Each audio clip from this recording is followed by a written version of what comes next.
let's just start with, what is your backstory? What have you been doing, and what motivated you to want to participate in this? A friend of mine, actually Kristen Cheek, who was, so there's Simone, Buras, Kristen, and myself. And they know I'm just not really a Facebooker. I've never posted any of my stuff. People are always like, you need to post your stuff. I do it for myself, and for my husband and I are like really the team. So that's kind of why I do it, not really to show it off. So anyway, so Kristen sent me the link. And if she hadn't sent it to me and she said, you should do that, we should all do it together, like that'd be fun. And we could bring like the entertainment which is true. They're very entertaining. Kristen's a flight attendant, and but she's got great taste. She actually hired me to do something at her house, some interior design work, but she's got a great eye for more of the decorative side. I mean, design, and people say that all the time. People are always like, oh, that must be fun. And, they just, they think it's just decorating, but there's so much more involved than throwing a pillow on a sofa. But anyway, and then Simone has impeccable taste and just a great personality. She's just a lot of fun. So we just kind of thought, oh, it'd be fun if we did it together. I'm obviously the designer, and they're like, oh, well, we might not even make it to they would just kind of be here and there. I was in the process of looking for a flip house currently. I met with my realtor 2 weeks ago to look at a house off of Tyler, but it ended up being like a complete teardown in my opinion. So moving on. So I haven't found one, and I've been like itching to do something else, because we just built this house, gave all my energy to this because we self-contracted.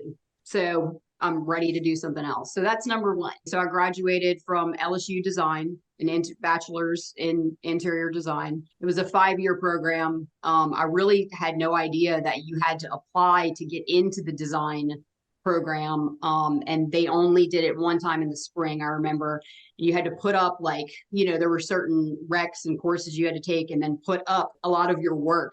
And then judges would come by, and it was, hundreds of people that would, to be selected into the design program. LSU interior design. And then I've done I worked, so right out of that college, I worked at Ethan Allen in the design center, and I was like their designer. I did that for about a year. And then I worked for Arnold and Associates, which is a commercial design firm. And that really wasn't my thing either. That was more like cubicle design, hospitality. There was no personal one-on-one experience. And then we moved uptown to New Orleans. That's where things kind of like took a turn for me, because I kind of found my niche a little bit more. I guess I gained more confidence. I started working for myself and just taking on little design jobs here and there. And then I got hired I would go in and pitch my plan to realtors. I worked for a company called Show Homes, and it was a home staging company. Mm-hmm. And I would go it was houses that weren't selling. They were vacant, over $1 million plus. Yep. Homes. So high-end homes, in uptown, if there's no furniture in a house, you see the cracks and the uneven flooring, so it really would stand out. So these houses, I would, scope out all these houses uptown, because I lived on Audubon Park. I would scope them out, and then I would go pitch my idea of staging these vacant homes to realtors. I'd find out when their meetings were on Tuesday morning, Wednesday, whatever. I'd bring donuts, pitch my idea. It was like a sliding scale kind of thing. Like if the house sells in 30 days after I go in and stage it, then we get X amount of money. If it sells within 60 days, then I get a little bit less. Sells within 90 days, less. And then after that, I want to say it was basically like Lanyard. They just got a staged home and nothing came from it. And it was a lot of fun, because I would go to consignment shops and different bargain hunt, basically, because we would work on a budget. Like, I need to stage this 5,000 square foot $1 million home with $2,000. It was really very, I was stapling fabric together to create balloon shades in the dining room and things like that. But I loved that job. That job was super cool.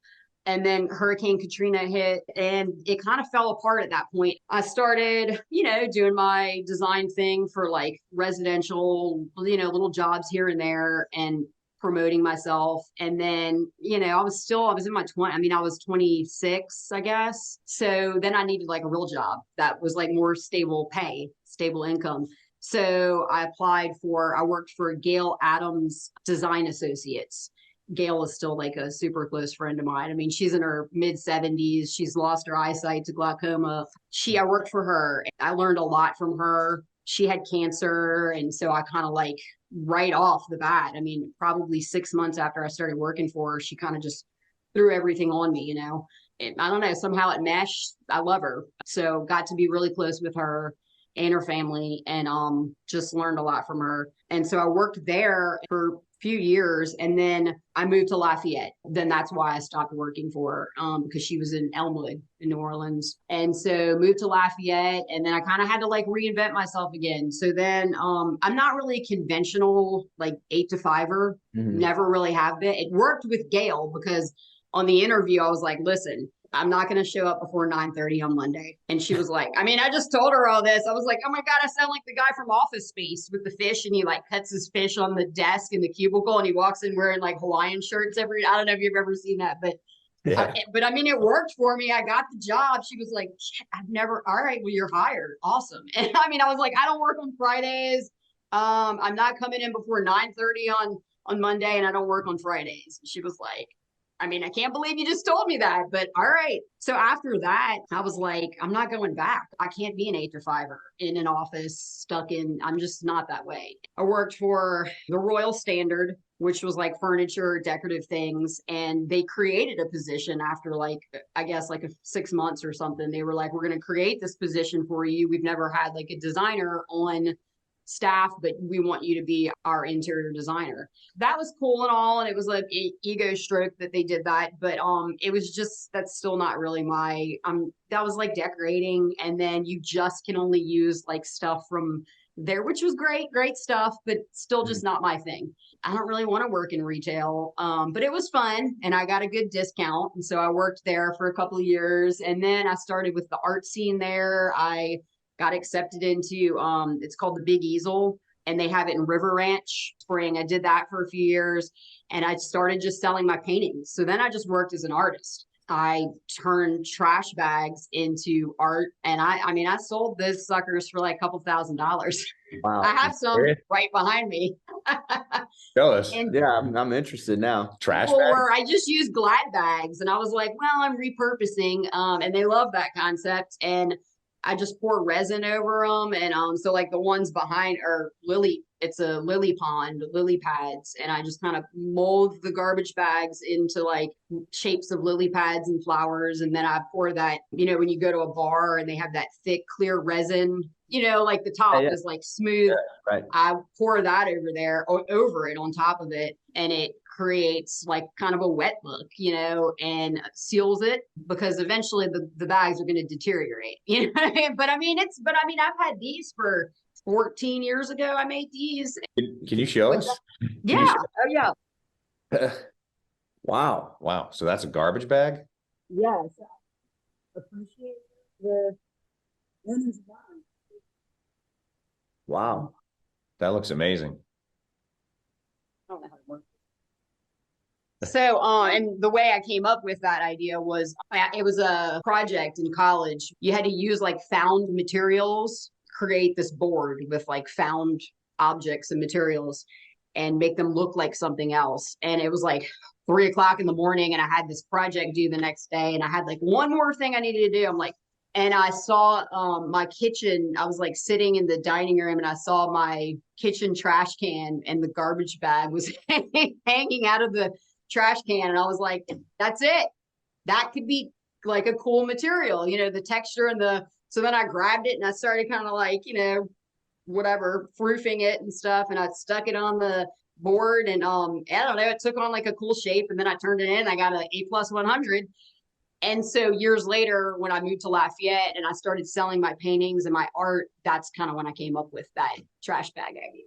And but I was part of like an art committee. You had to get selected in your paintings. I can't think of the guy's name, but he came out and looked at my stuff and like, okay, we will accept you. And so I would do that. I did that for a few years and sold paintings. And then all while still working on, people's houses here and there a little bit. And then what else? So the reason why I got into we started flipping was because we lived in Karen Crow. It was the first house that we owned together outside of Lafayette. And we did a bunch of stuff to that house. I mean, I was 9 months pregnant, hanging sheetrock with my husband, and mixing different stain colors together to match like our cypress wide plank antique flooring that was in the rest of the house. And so we added on to that house for Georgia, for my daughter, my oldest daughter, and for her room, because the house was super cool. I mean, that was the cool house too. We did a bunch of stuff to it, but then we added onto it. And what else? When we went to go sell that house, because I was pregnant for my next child a year and a half later, I wanted to move into Lafayette to be around people more and have a bigger space. And so we put that house up for sale. And I mean, we had I think it was 7 offers within 5 or 6 hours. It was crazy. And they were all of them were over asking price, except for one, which was the asking price. And one of them was $50,000. And this was years ago. This kind of stuff didn't happen so much. I mean, this was our first house.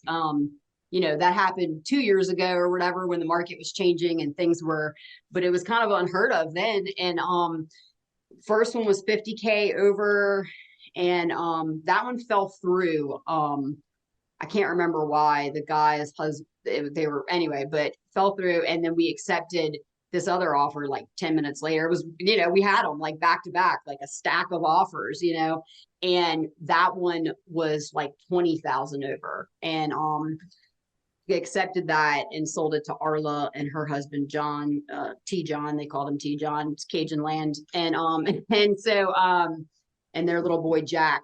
And I know that, and I remember because her and I got to be friends after that. She owns a brokerage firm in Lafayette now, so which was cool.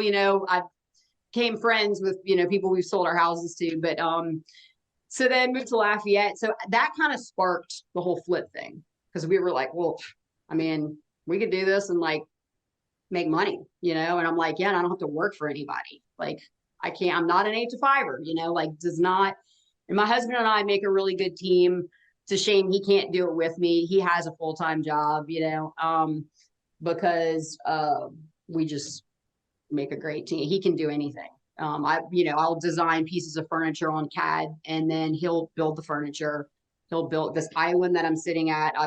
I draw everything, AutoCAD, all the dimensions, exactly what I want, whatever. Then he can build it. He's super meticulous, and he's probably sick of me, but because it's more of my passion, But anyway, I guess that answers number 2. Yeah, no, that was a bunch of them. So that's how it started the flips, because we were well, this is all right. So that's how it sparked that. Yeah. Awesome. So there's a lot of good stuff in that, and just like your resourcefulness and doing the furniture. Well, I'm part Swiss too. I mean, they're usually pretty resourceful.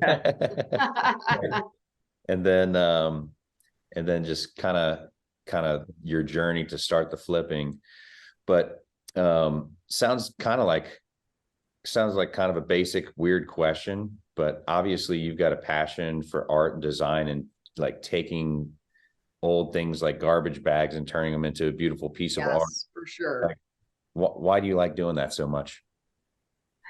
Oh no, it's just I was born this way. I kind of struggle with pulling myself away, to okay, I've got I'm married, I have kids, I have, because it is I just, from as long as I can remember, I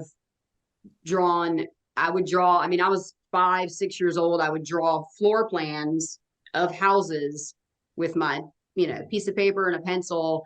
And then I would use pastels, crayon kind of pastels, and I would draw the facade.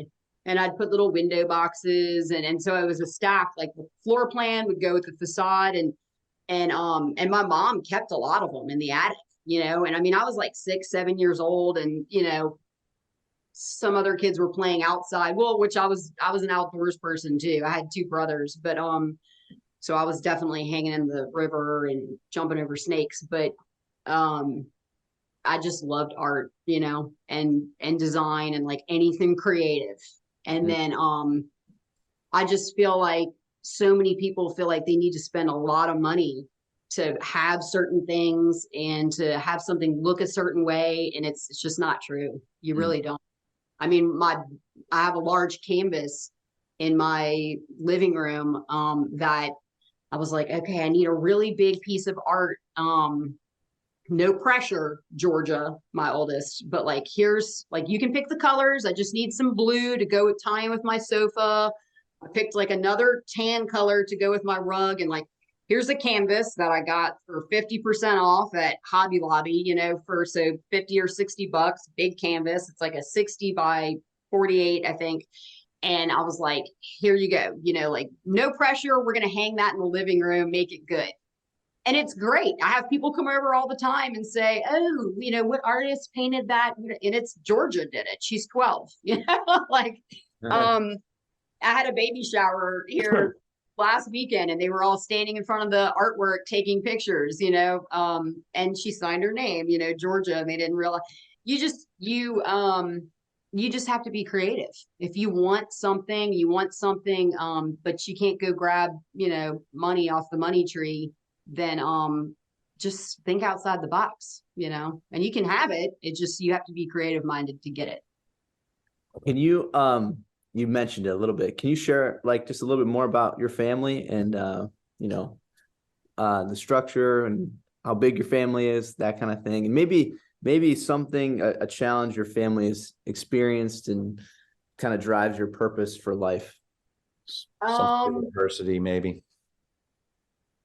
Diversity.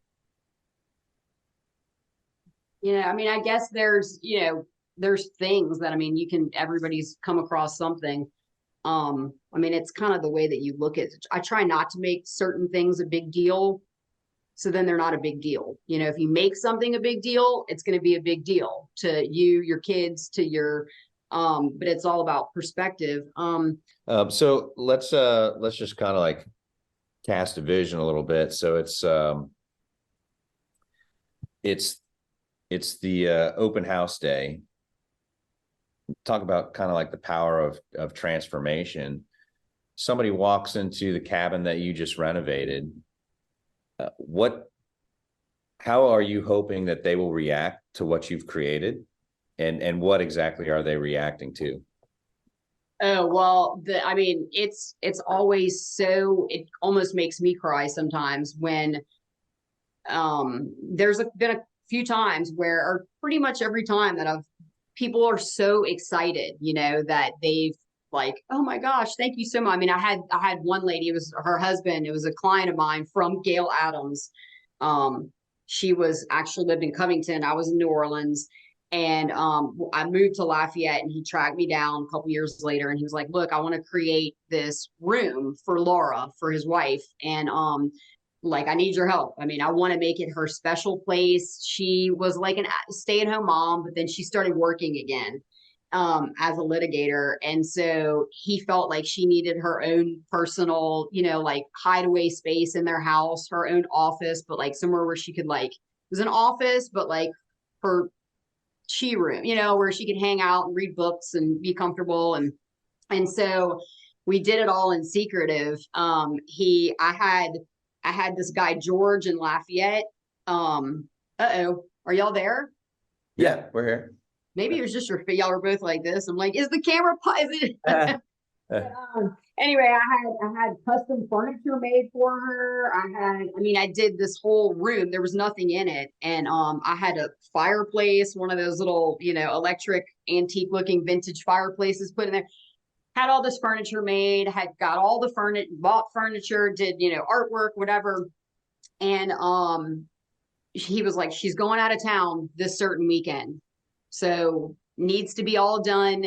And so I rented a U-Haul, drove from Lafayette, loaded it all up, and then like snuck in there, got it all done. And when she came back from out of town, I left at like 3 o'clock in the morning. You know, she came back from out of town. she called me and she was crying. She was so excited and hey, and she was so excited. And I was like, you know, it's just the best feeling. She was just like so happy about the space that she had. And I was so happy to be a part of it. And so, and I've had that happen like several times, just clients over the years, you know, they start like tearing up and hugging me. And I'm like, oh, you know, it just makes you feel so good, you know? Great. And I get it because I feel like that when I do something for myself, I'm like, oh, I did it, you know?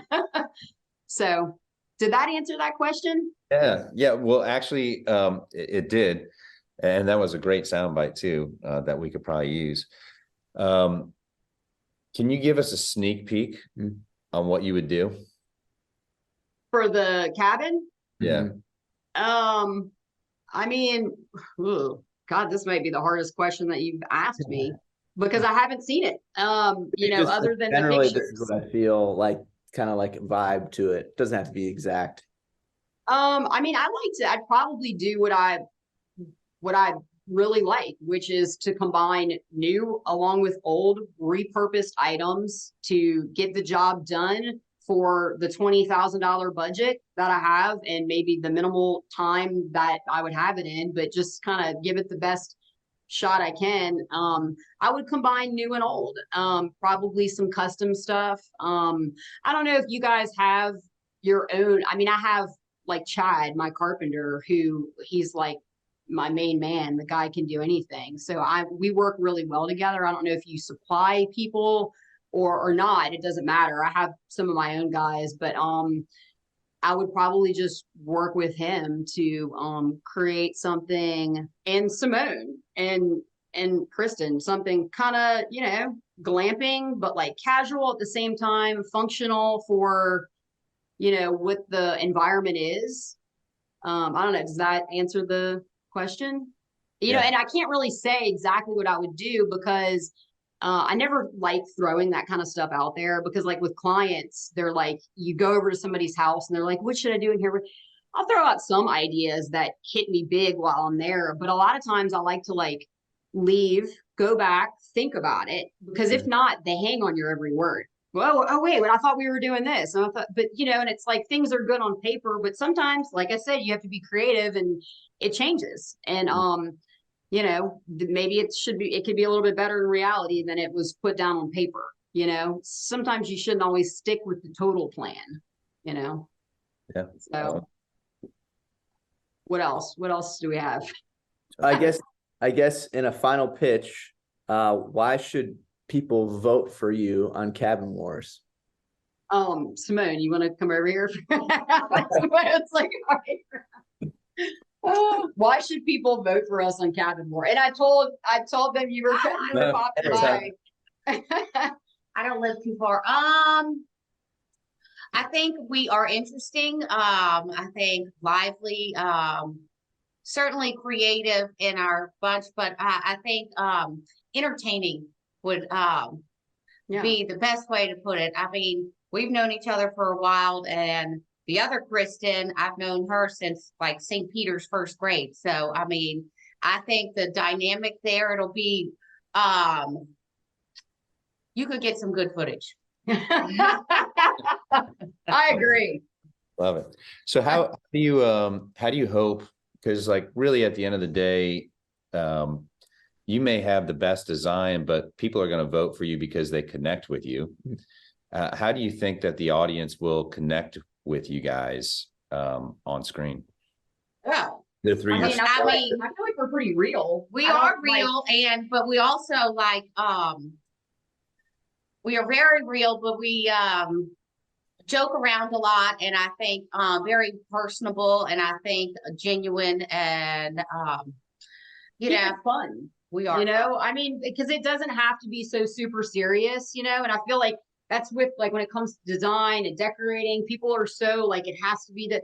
It doesn't. It's just, you know, just it needs to be fun and organically comes together a lot. Oh, and I'm sure, you know, there will be some like catastrophes that will be amusing. See? Okay. This is what right there. Film all of those. They want that. I know A little bit of drama. that sells. I watch enough Hey, drama. reality TV shows to know what sells. I don't Okay. watch And Well, what yes, catastrophes do you guys Kristen. bring to the table? What's that?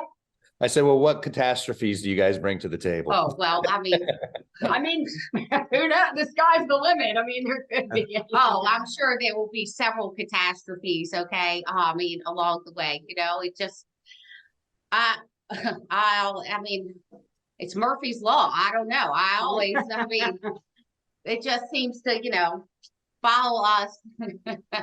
I always say if somebody videotaped my life, they would be so amused. Right. If we could just pour a couple of drinks right now, we could come up with some stuff. We could tell you some stories.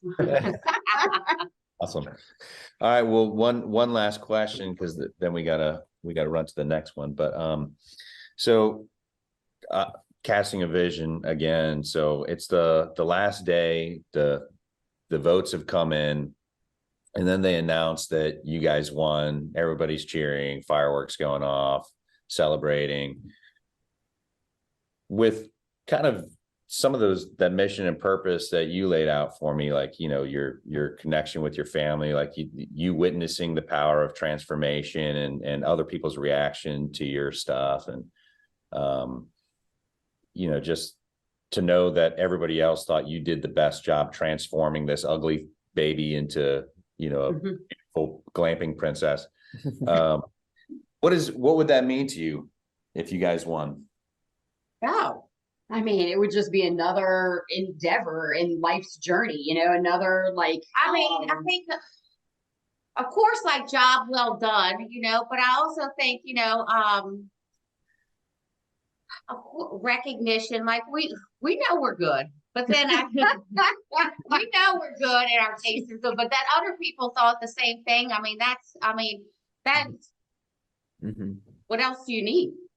For me, I mean, I've always wanted to do something like this. You know, it's always been one of my, I mean, like secretively, if I'm being honest, it's been like, it's kind of been on my mental, just like building my house and self-contracting that and drawing the plans myself. And, you know, things like that was part of like my bucket list type stuff. And I did that. And so maybe this would be like, you know, let me cross something else off the list. And who knows where it might lead? I mean, you know, that's exciting about it. It would be, I mean, it would be a great, like, yes, first step, and then opening doors, I mean, for whatever's next to come, you know, in our little venture or just life. Because I feel like, yeah, right now I'm like, okay, life could go many different directions. So let's see, you know, I'm not closing any doors.